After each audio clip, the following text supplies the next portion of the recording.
Selamat siang. Kembali lagi bersama saya Agung Surya Gumelar dalam acara Beyond Education Podcast. Podcast yang selalu menemani Anda di hari-hari Anda, di kehidupan Anda, di aktivitas dan kegiatan Anda. Dan kita pun selalu upload 2 hari sekali. Jadi jangan lupa nyalakan notification-nya dan subscribe channelnya dan share kepada orang-orang yang memang membutuhkan atau kepada siapapun, karena podcast ini insya Allah bermanfaat bagi semuanya.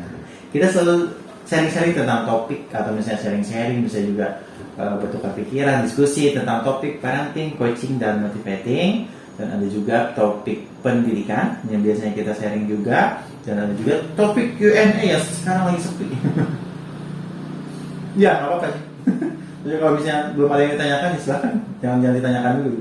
Tapi kayaknya sih topik Q&A akan ramai lagi setelah setelah kita sudah melewati beberapa tahap terlebih dahulu.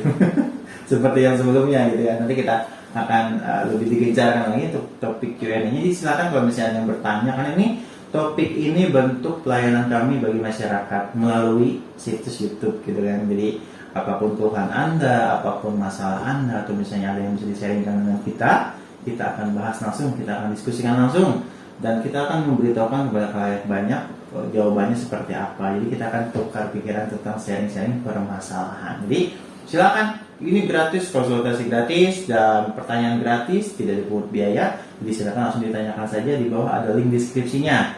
Ada link deskripsinya itu di bawah, itu di deskripsi itu ada link WA-nya, ada link Telegramnya, ada link juga Beyond Education-nya untuk membaca artikel, dan ada juga link untuk bertanya, yaitu ada link Gmail-nya seperti itu. Jadi langsung saja, jangan ditunggu-tunggu. Kalau misalnya ada permasalahan atau apapun, langsung diklik saja link tersebut dan kirimkan emailnya atau pertanyaan seperti apa ya. Dan tunggu saja kami di Beyond Education Podcast di Spotify, karena kita sedang update ya.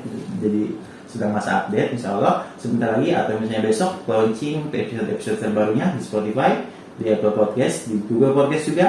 Langsung saya dicek, bisa sekarang, bisa besok, atau misalnya 2 hari lagi, insya Allah langsung keluar launching episode terbarunya ya. Baru saja saya upload.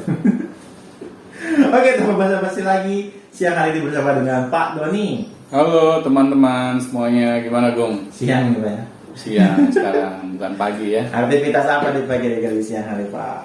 Kenapa? Enaknya kita ngapain di siang hari nih, Pak? Siang hari? Iya. Tidur. Ya, tadi nggak tidur. Dari tadi pengen tidur terus soalnya. Kenapa tuh Gong? Siang hari selalu ini ya, membuat kita jadi nggak semangat nih jangan. Iya, kenapa ya kalau misalnya sesuatu gitu? Kebanyakan makan nih kayaknya sahur. Yang kita enggak. Ini episode yang tayang setelah Lebaran, Pak. Oh gitu. Kita sudah merayakan Lebaran. Iya.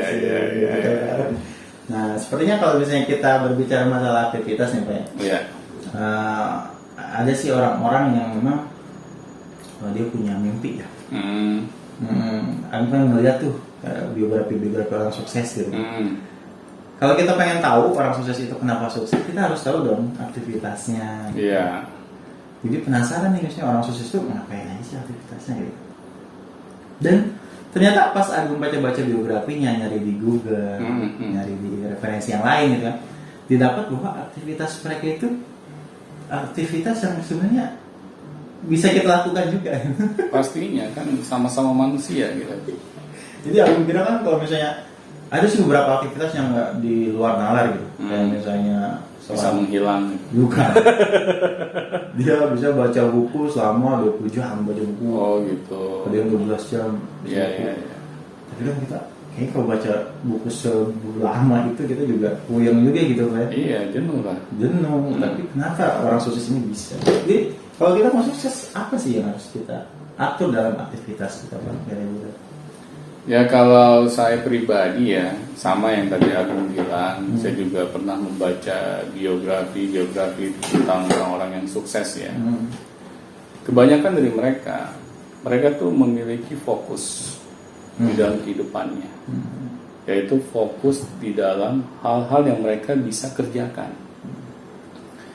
Karena begini, ini membedakan ya antara orang yang sukses dan orang yang tidak sukses. Tapi sibuk. Sibuk tapi tidak jelas. Iya. Banyak tuh kayak gitu. Iya. Karena apa? Karena saya melihat kalau orang-orang sukses di dalam dia menjalani aktivitasnya, pasti mereka pernah melewati yang namanya kegagalan. Ya. Mereka pernah mengalami yang namanya keterpurukan. Mereka pernah mengalami yang namanya kebangkrutan. Pastinya mereka pernah mengalami yang namanya masalah yang menghambat kehidupan mereka. Tetapi perbedaannya dengan orang yang tidak sukses, mereka jadikan hal-hal negatif yang mereka pernah alami itu menjadi batu loncatan loh. Agar mereka bisa fokus terhadap solusi yang mereka dapat ambil. Jadi mengambil kesempatan dalam permasalahan gitu. Iya. Karena mereka sadar mereka tidak mungkin tidak pernah mengalami yang namanya kegagalan di dalam kehidupan mereka. Tetapi mereka selalu fokus terhadap solusinya, yaitu apa yang bisa mereka kerjakan dari hal-hal yang mereka pernah alami sebelumnya. Iya, pernah gagal lah gitu. Menjadi fail gitu ya. Ya. Kenapa mereka fokus terhadap apa-apa yang mereka bisa kerjakan? Karena mereka tidak mau berdiam diri. Biasanya kan orang kalau gagal, mereka suka berkeluh kesah gitu. Termenung mengapa mereka sampai mengalami kegagalan ini. Tapi wajar aja sih Pak, kaget kadang gitu ya. Tapi kelamaan. Itu jangan lama-lama kaget gitu. Nah ini masalahnya gitu. Nggak mungkin gitu ya orang yang sukses gitu. Setelah dia menerima kegagalan terus dia langsung ketawa-ketawa, nggak mungkin gitu ya. Ya manusia juga kan ya pasti. Kalau kayak gitu gila gitu. Tetapi mereka termenung juga. Mereka gundah gulana juga. Tetapi nggak kelamaan. Cepat mensensasikannya. Berubah rasanya. Mereka cepat mengambil pelajaran dari apa yang terjadi gitu. Hikmah-hikmah apa yang mereka bisa petik. Dan dengan hal itulah mereka tahu apa yang perlu mereka kerjakan di dalam kehidupan mereka selanjutnya. Next step-nya. Jadi mereka cepat move on gitu. Nah, apa yang bisa membuat mereka itu bisa cepat move on tuh kira-kira apa Pak? Maksudnya apakah pikiran mereka atau cara pikir mereka atau mental mereka gitu? Karena ada yang cepat, ada yang enggak gitu. Ya, kalau saya melihat kenapa mereka bisa cepat bangkit ya dari kegagalan mereka. Karena mereka memiliki pola pikir yang benar gitu. Bahwa kehidupan ini yang namanya kegagalan dan kesuksesan itu satu paket. Tidak mungkin kan orang itu sukses terus dari lahir sampai dia tiada gitu kan. Pasti pernah lah mereka mengalami kegagalan. 1, 2, 3 kegagalan itu wajar. Malah lebih dari itu wajar juga. Yang saya bingung kalau manusia itu nggak pernah gagal. Berarti dia nggak pernah apa-apain. Kalau menurut saya dia nggak pernah hidup malah. Nah di sini kan akhirnya ini membedakan kalau orang sukses itu tahu gitu bahwa kegagalan itu adalah hal yang normal. Makanya mereka tidak mau memikirkannya kelamaan. Berarti ada di pola pikir mereka ya? Benar. Karena kan tindakan kita ini tergantung atau digerakkan oleh pikiran kita. Apa yang kita pikirkan gitu. Benar. Kita tidak mungkin kan kita bergerak tanpa kita memikirkan apa yang ingin kita lakukan. Nah, disinilah yang membedakan gitu. Kalau orang mediocre setelah mereka menerima kegagalan, mereka malah meratapi nasib. Mereka menyalahkan keadaan. Mengapa ini sampai terjadi? Kadang nyalahin orang. Mengapa kok dulu orang-orang tidak ada yang mendukung saya?